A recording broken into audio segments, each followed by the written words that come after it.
ऐसा सुनना, ray optics और वेव ऑप्टिक्स दोनों मिला के 14 मार्क्स के हैं, आधे आधे लगा लो, 7 ठीक है। रे और वेव दोनों मिला के, वेव में कुछ टॉपिक डिलीट भी कर दिए इन्होंने, रे में ज्यादा डिलीट नहीं है, वही ह्यूमन आई, रेनबो, यही सब डिलीटेड है उधर रे ऑप्टिक्स में। वेव में बाद के कुछ कुछ टॉपिक डिलीट है, तो वेव छोटा है as compare to ray optics, ठीक है। तो ध्यान से सुनेंगे। पहला टॉपिक है वेव मोशन। वेव हमने पिछले साल 11th में पढ़ा था। वेव क्या होता है? Wave is a kind of disturbance. Wave कैसे बनती है? जैसे साउंड वेव्स, हम बोल रहे हैं तो पार्टिकल्स वाइब्रेट हो रहे हैं अपनी पोजीशन पे, तो एक पार्टिकल अगले को अपनी एनर्जी दे रहा है, वो वाइब्रेट होगा। पार्टिकल कहीं जा तो ना रही है, वो अपने पार्टिकल्स अपनी मेन पोजीशन पे वाइब्रेट कर रहा है, फिर वो नेक्स्ट पे ट्रांसफर हो रहा है, वो वाइब्रेट कर रहा है, वो एनर्जी ट्रांसफर हो रही है एक जगह से दूसरी जगह पे। क्या जा रही है? एनर्जी। उस डिस्टर्बेंस की वजह से क्या बनती है? वेव। उसकी वजह से हमारे क्या बनता है? वेव। तो वेव जो क्रिएट होता है, उस जो मोशन होता है, उस मोशन को हम लोग वेव मोशन कहते हैं। तो wave motion is produced by the transfer of energy from one particle to the other particle. और वो कैसे प्रोड्यूस होता है? By the transfer of energy, vibration की वजह से एक से दूसरे पे जाती है एनर्जी। अच्छा जी, तो इसका इस चैप्टर का पहला टॉपिक है वेव फ्रंट। तब ये वेव फ्रंट क्या चीज है? जब वो एनर्जी जाती है तो पार्टिकल वाइब्रेट करते हैं, पार्टिकल को एनर्जी मिलती है तो अपनी मेन पोजीशन पे या जिस पोजीशन पे भी होंगे वाइब्रेट करेंगे। मान लो ये एक पार्टिकल है, इसके पास एनर्जी है 3 जूल, 3 जूल से वाइब्रेट कर रहा है। उसी का पड़ोस वाला पार्टिकल है, उसके पास भी उतनी एनर्जी है, वो भी वाइब्रेट कर रहा है सेम फेज में। उसके पड़ोस में उसके पास भी 3 जूल है। ये जितने भी पार्टिकल्स हैं जिनकी एनर्जी सेम है, इन सबको अगर मैं मिला दूं, इन सारे पॉइंट्स को मैं मिला दूं, इसे वेव फ्रंट कहते हैं। वेव फ्रंट का मतलब होता है लोकस ऑफ पॉइंट्स। लोकस क्या चीज होती है? Set of points. बहुत सारे पॉइंट्स के मिक्सचर को क्या कहते हैं? लोकस। तो locus of all such particles which are vibrating in the same phase with the same energy. So this shape is called wavefront. Wavefront क्या चीज है? बहुत सारे पार्टिकल को मिला देना, मिलाने के बाद जो ऐसा शेप सा बना, उसे क्या बोलते हैं? वेवफ्रंट। और इन सबके पास सेम एनर्जी होती है, सेम फेज में वो वाइब्रेट कर रहे होते हैं, उसे लोकस कहते हैं। तो हमारे कोर्स में 3 तरह के वेव फ्रंट हैं। वैसे तीन मेजर वेव फ्रंट ही पाए जाते हैं, 3 मेजर वेव फ्रंट। पहला है spherical wave front. Spherical wave front. अब ये स्फेरिकल वेव फ्रंट क्या होता है? जैसे मान लो आपके पास पॉइंट सोर्स ऑफ लाइट है। पॉइंट सोर्स मतलब बल्ब ले लो, बल्ब को पॉइंट सोर्स ही माना जाता है। बल्ब अगर हो और वो चारों तरफ से गोल हो, जहां से होल्डर है वो भी ना हो, पोर्शन चारों तरफ से सेम जैसा ही हो, स्फेयर हो। अब उसमें से लाइट निकलेगी, लाइट चारों तरफ बराबर बराबर जाएगी ना, ऐसे लाइट जाएगी। मान लो मैंने कहा 5 सेकंड बाद, आपसे पूछे थी 5 सेकंड बाद बताओ लाइट कहाँ गई। 5 सेकंड बाद इधर यहाँ पहुंची होगी, यहाँ से देखा जाए यहाँ पहुंची होगी, यहाँ से यहाँ पहुंची होगी, जहां जहां पहुंची होगी इन सभी पार्टिकल्स का सेम एनर्जी होगी। इन सब पार्टिकल को अगर मैं ज्वाइन करूं, इन सभी पार्टिकल को अगर मैं ज्वाइन करूं, तो ऐसा स्फेयर जैसा बनेगा ना। आप 3D में इमेजिन करो, ये लाइट, ये सोर्स ऑफ लाइट है, लाइट यहाँ भी जा रही है, यहाँ भी जा रही है, इधर भी जा रही है, हर जगह जा रही है। उन सारे पॉइंट को ज्वाइन कर दो। जब 5 सेकंड बाद मैं पूछूं, तो 5 सेकंड बाद इन सभी पार्टिकल्स को अगर मैं ज्वाइन करूं तो एक शेप बन रही है ना। वो शेप कैसी बनेगी? स्फेयर जैसी बनेगी। और 10 सेकंड बाद बोलूं तो थोड़ी और दूर जाके ज्वाइन करोगे तो ऐसा कुछ शेप बन जाएगा। 11 सेकंड बाद बोलूं तो इस तरह से शेप बन जाएगा। तो शेप कैसी बन रही है? स्फेरिकल वेव, है ना। शेप कैसी बन रही है? स्फेरिकल। तो इसे, इस शेप को बोलते हैं स्फेरिकल वेव फ्रंट। तो स्फेरिकल वेव फ्रंट कैसे प्रोड्यूस होता है? It is produced by point source of light. एक पॉइंट सोर्स ले लो, उसके बाहर जो सारे पार्टिकल है उनको ज्वाइन करो। कुछ देर बाद तो उन सारे पार्टिकल की एनर्जी सेम होगी, सेम फेज में वाइब्रेट कर रहे होंगे। अगर मैं 1 सेकंड बाद बोलूं तो और पास में बन जाएगा, 2 सेकंड बाद बोलूं थोड़ा दूर बनेगा, 3 सेकंड बाद और दूर बनेगा। तो ये जो शेप बन रहा है, जो सारे पार्टिकल को ज्वाइन करने के बाद बन रहा है, जिनकी एनर्जी सेम है, सेम फेज में वाइब्रेट कर रहे हैं, उस शेप को हम लोग स्फेरिकल वेव फ्रंट बोलते हैं। इंडिविजुअली इनको वेवलेट्स भी बोला जाता है। और जो शेप एक तरह सा बना उसे क्या बोलते हैं? Wave front. अकेले अकेले को क्या बोलते हैं? वेवलेट। ठीक है। तो आपसे पूछे जी स्फेरिकल वेव फ्रंट कैसे बनेगा? स्फेरिकल वेव फ्रंट बनेगा point source of light. Point source of light चारों तरफ जाएगी तो शेप कैसा बनाएगी? स्फेरिकल। दूसरा होता है cylindrical wave front. Cylindrical wave front कैसा होता है? सिलेंड्रिकल बनेगा, ट्यूबलाइट ले लो, ये है ट्यूबलाइट। ट्यूबलाइट से जब लाइट निकलेगी यहाँ आ जाएगी ना, इधर इधर, मैं वो 5 सेकंड बाद ट्यूबलाइट की लाइट कैसे पहुंचेगी? इधर पहुंची होगी थोड़ी दूर तक। उसकी जो बाउंड्री है, ट्यूबलाइट की लाइट कहाँ तक गई है, ये मान लो एक सिलेंड्रिकल सोर्स ऑफ लाइट है, लीनियर सोर्स ऑफ लाइट है। लीनियर सोर्स से लाइट ऐसे चारों तरफ पहुंचेगी ना। अब उस बाउंड्री को मैं ज्वाइन कर दूं ऐसे यूं, तो बाउंड्री को ज्वाइन करा जाए, अगर इस सारे शेप सरफेस को ज्वाइन कर दिया जाए, तो जो शेप बन रहा है, ये शेप कैसा बन रहा है? सिलेंड्रिकल बन रहा है। तो लीनियर सोर्स से क्या मिलेगा? सिलेंड्रिकल वेव फ्रंट मिलेगा। पॉइंट सोर्स के बीच में क्या है? Point source. पॉइंट सोर्स से कैसा शेप मिलेगा? स्फेरिकल मिलेगा। तीसरा है plane wave front. Plane wave front last type. ये समझ में आ गया आपको? सिलेंडर शेप, तो शेप है, जो सारे पार्टिकल्स को ज्वाइन करने पे जो शेप बन रही है उसे वेव फ्रंट बोलते हैं। तो point source gives spherical wave front. Line source, ये लाइट का सोर्स है, यहाँ से लाइट निकल रही है, उससे कैसा मिलेगा? Cylindrical wave front. तो तीसरा कौन है? Plane wave front. अभी प्लेन वेव फ्रंट क्या चीज है? जब ये पॉइंट सोर्स वाली लाइट बहुत दूर हो हमसे, यहाँ से लाइट आ रही है, तो अब क्या है, लाइट बहुत दूर से आ रही है, तो उसका कोई शेप ही नहीं बन रहा। उस शेप का एक, अब हमें नहीं पता उसका कोई फिक्स शेप है कि नहीं है। सन से लाइट आ रही है हमारे पास तक, अब उसको, अब सन की लाइट तो इधर उधर बहुत जगह गई होगी, अब हमारे पास जब आ रही है तो कोई शेप में थोड़ी ना आ रही है, उसका एक टुकड़ा काट लो। तो स्फेरिकल वेव फ्रंट और सिलेंड्रिकल वेव फ्रंट जब बहुत दूर होते हैं तो उसका कोई फिक्स शेप नहीं होता। उस शेप का अगर मैं एक पार्ट को काट लूं, एक पार्ट, एक टुकड़ा काट के रख लूं, मतलब एक टुकड़े को इमेजिन करूं, एक पार्ट को, तो एक प्लेन को इमेजिन करूं, तो ये जो शेप हम अपनी मर्जी से मानते हैं, एक कोई भी पार्ट काट के रख लो, ये लाइट में, ये लाइट आ रही थी सनलाइट, उसमें से एक टुकड़ा मैंने इमेजिन करा जी, ये इतनी दूर की लाइट, तो जो शेप मैं अपनी मर्जी से ही मान रहा हूँ एक पार्ट, उसको प्लेन वेव फ्रंट कहते हैं। तो प्लेन वेव फ्रंट कैसे प्रोड्यूस होता है? इन्हीं दोनों से प्रोड्यूस होता है। किससे? स्फेरिकल से और सिलेंड्रिकल से, जब ये बहुत दूर होते हैं। तो जब वो बहुत दूर पे ये सोर्स रखा हुआ है, तो उसका कोई फिक्स शेप तो होगा नहीं, तो उसका एक छोटा सा पार्ट आप अगर इमेजिन करो, तो उस पार्ट को हम लोग प्लेन वेव फ्रंट बोलते हैं, क्योंकि एक प्लेन हमने पार्ट को इमेजिन करा है 3 डायमेंशन में।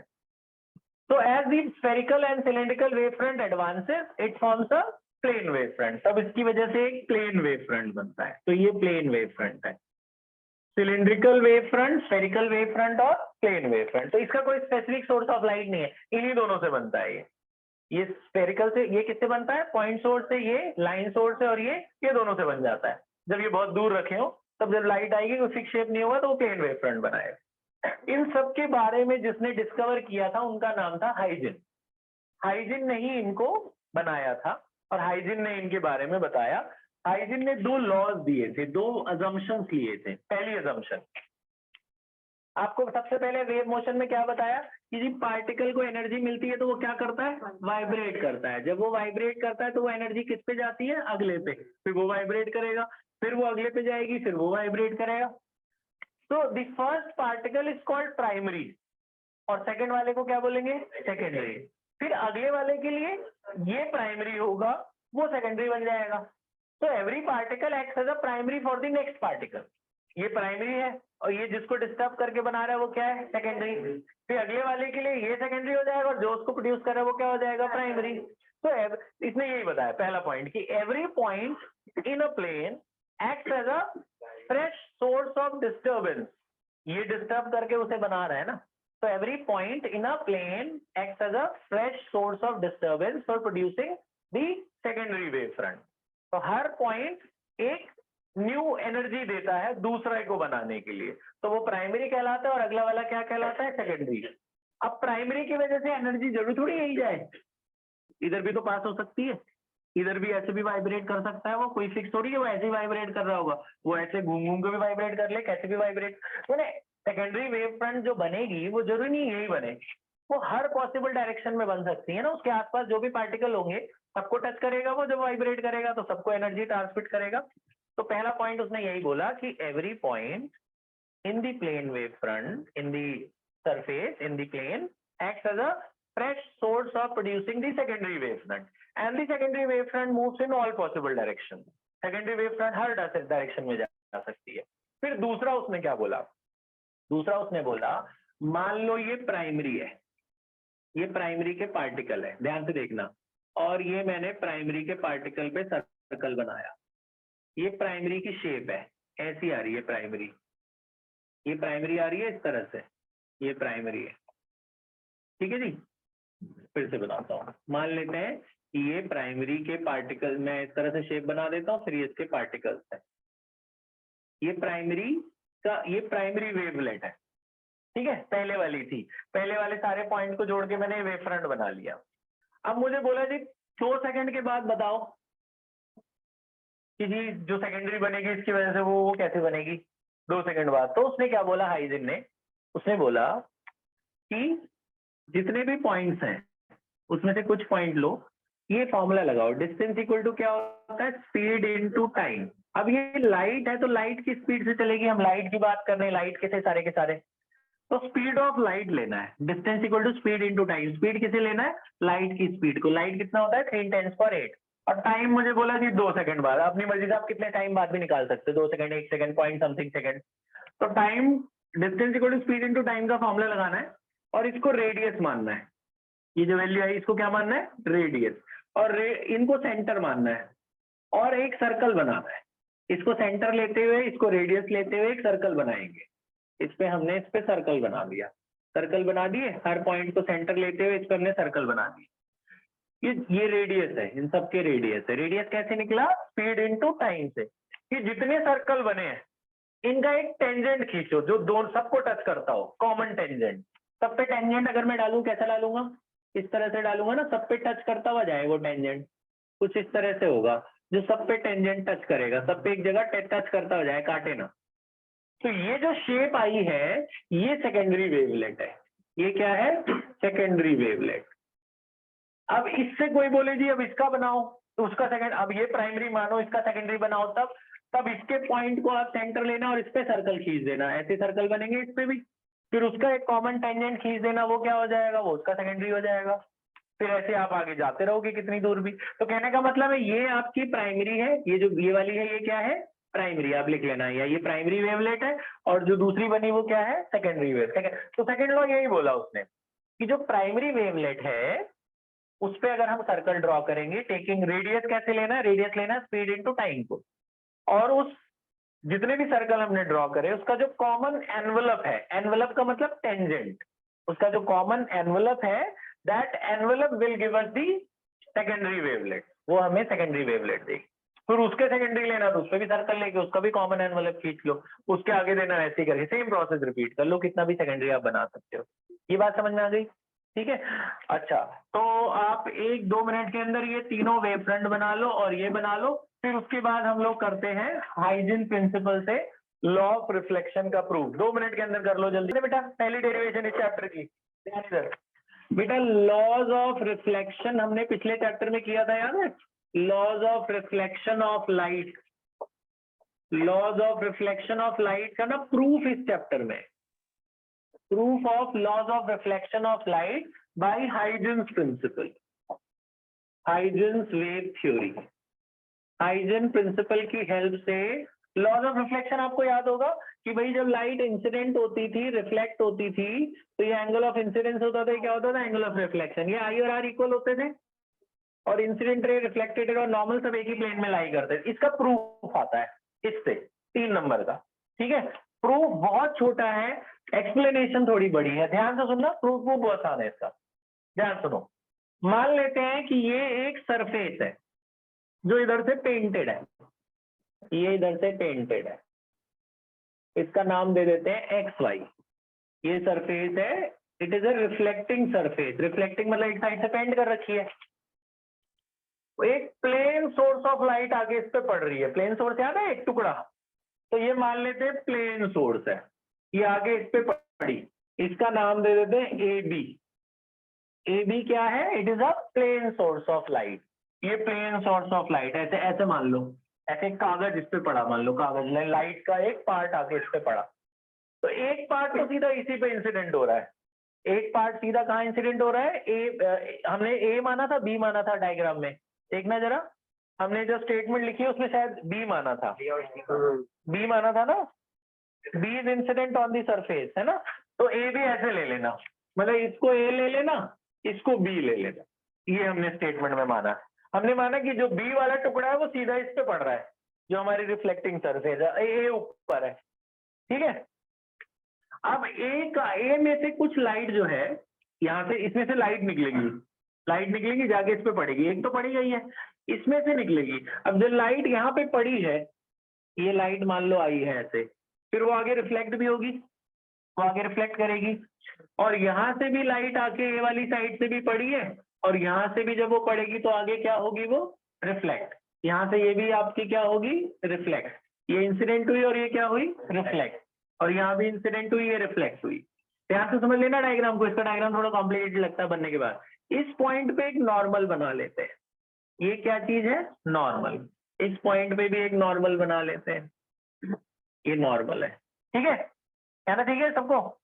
अच्छा जी, ये आपकी इंसिडेंट है, ये नॉर्मल है। इंसिडेंट और नॉर्मल के बीच के एंगल को क्या कहते हैं, एंगल ऑफ इंसिडेंट। ये क्या होता है, एंगल ऑफ इंसिडेंट। ये रहा इंसिडेंट, ये रहा रिफ्लेक्टेड। रिफ्लेक्टेड और नॉर्मल के बीच के एंगल को क्या कहते हैं, एंगल ऑफ रिफ्लेक्शन। ठीक है जी, यहाँ आई बनाना, उधर आर बनाना डायग्राम डेरिवेशन में। अब इसने बोला था, अच्छा इस वाले पॉइंट का नाम दे देते सी।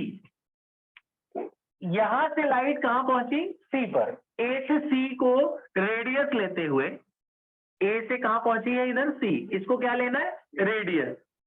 और बी पॉइंट को सेंटर लेते हो। आपको याद है हम लोग जो सेंटर लेते थे वो किस पे लेते थे, प्राइमरी पे लेते थे कि सेकेंडरी पे लेते थे, प्राइमरी पे। तो प्राइमरी तो ये वाली वेव फ्रंट है ना, इस पे कहीं भी सेंटर ले सकते हो। मैं मान लो इसको सेंटर ले रहा हूँ, बी पॉइंट को क्या ले रहा हूँ, सेंटर। और मान लो लाइट को यहां से यहां पहुंचना है, सपोज दूसरे वाले सरफेस पे पहुंचना है। इसको रेडियस लेते हुए, किसको रेडियस लेते हुए, एसी को, बी से एक सर्कल खींचेंगे तो सर्कल यहाँ पे ऐसा बहुत बड़ा सा बन जाएगा। तो सर्कल नहीं लेना, सर्कल, अब जैसे मैं पूरा सर यहाँ से मैंने इसको सेंटर लिया था और मैंने क्या खींचा था, पूरा सर्कल।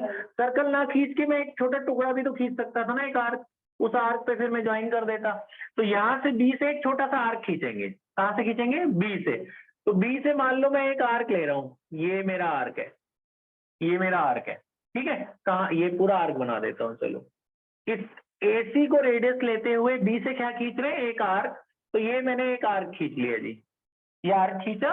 और यहां से इसके ऊपर एक टेंजेंट डालते हैं, इस आर्क के ऊपर क्या डालते हैं, टेंजेंट, जो जाके सी पे मिला, ये मिला देते हैं। This CD is your reflected wave front. ये आपकी प्राइमरी वेव फ्रंट थी ना, ये वाली। और ये जो आ रही है बाहर वाली, इसमें क्या है, प्लेन है, तो ये भी प्लेन ही बनेगा।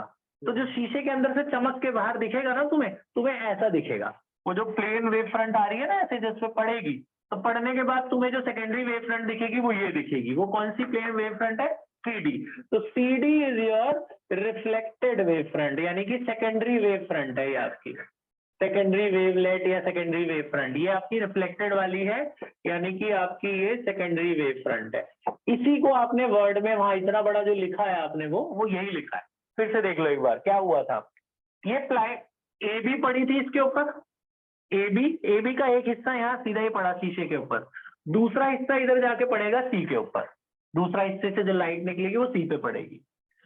AC को रेडियस लेते हुए, बी पे सेंटर लेते हुए, मतलब AC और BD बराबर है। AC किसके बराबर है, BD के। ये जो AC है वो किसके बराबर है, BD के। AC को रेडियस लेते हुए B से हमने क्या खींचा, आर्क। उस आर्क के ऊपर हमने एक टेंजेंट डाल दिया जो C पे जाके मिला। ये जो टेंजेंट डालते हैं वो क्या होता है, सेकेंडरी वेव फ्रंट होता है। तो ये आपकी सेकेंडरी वेव फ्रंट है। अच्छा जी, अब आगे यहाँ पे ध्यान से सुनना। ये जो इंसिडेंट वाली लाइट है और ये जो है, आपको पता है कि भैया ये एक लाइट है, देखिए आपको दिख भी रहा है वैसे, ये वाली लाइट और ये आपस में कितना एंगल बना रही है, 90। यहाँ से सीधी लाइट आएगी ना, ये 90 है। तो यहाँ से ये वाली लाइट और ये भी पूरा एंगल कितना बन रहा होगा, 90। ये वाला एंगल क्या बन रहा होगा, 90। ध्यान से देखना और बताना मुझे। अगर ये आई है तो ये कितना हुआ, 90 माइनस आई। और ये नॉर्मल है, ये पूरा एंगल भी तो 90 बनेगा। ये पूरा एंगल कितना बनेगा, 90। तो ये वाला एंगल कितना बचा, ये आई ही बचा ना।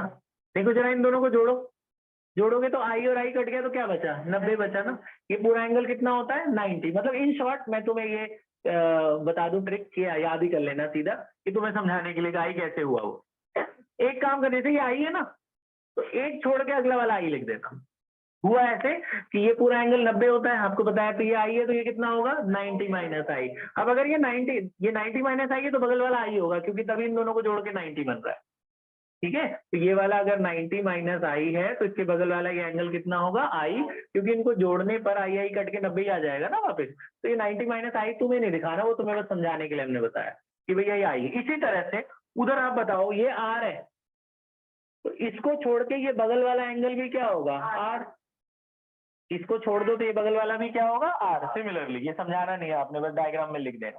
ठीक है, अच्छा, और ये एंगल तो 90-90 है ही, टेंजेंट रेडियस साथ कितने बनाते हैं 90। अब आपको क्या करना है, सिंपली देखो इन दो ट्रायंगल को कॉन्ग्रुएंट करना है। ट्रायंगल के नाम देखो, ए बी सी और ये DBC दिख रहा है, ABC और DBC को कॉन्ग्रुएंट करना है।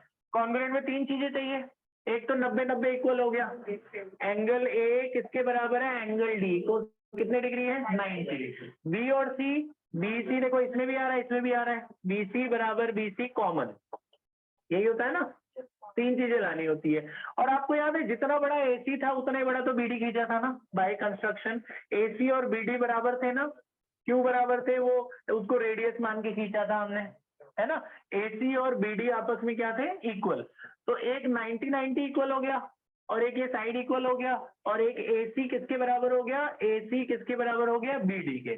तो तीन चीज इक्वल हो गई ना। कौन सा कॉन्ग्रुएंसी लग रहा है ये RHS कॉन्ग्रुएंसी से ये दोनों कॉन्ग्रुएंट हो गए। तो ABC किसके कॉन्ग्रुएंट हो गया DBC के। कौन सी कॉन्ग्रुएंसी से, बाय RHS कॉन्ग्रुएंसी। जब ये कॉन्ग्रुएंट हो गया तो CPCT से एंगल I किसके बराबर हो गया एंगल R के। तो ये लॉ ऑफ रिफ्लेक्शन का एक लॉ प्रूफ हो गया।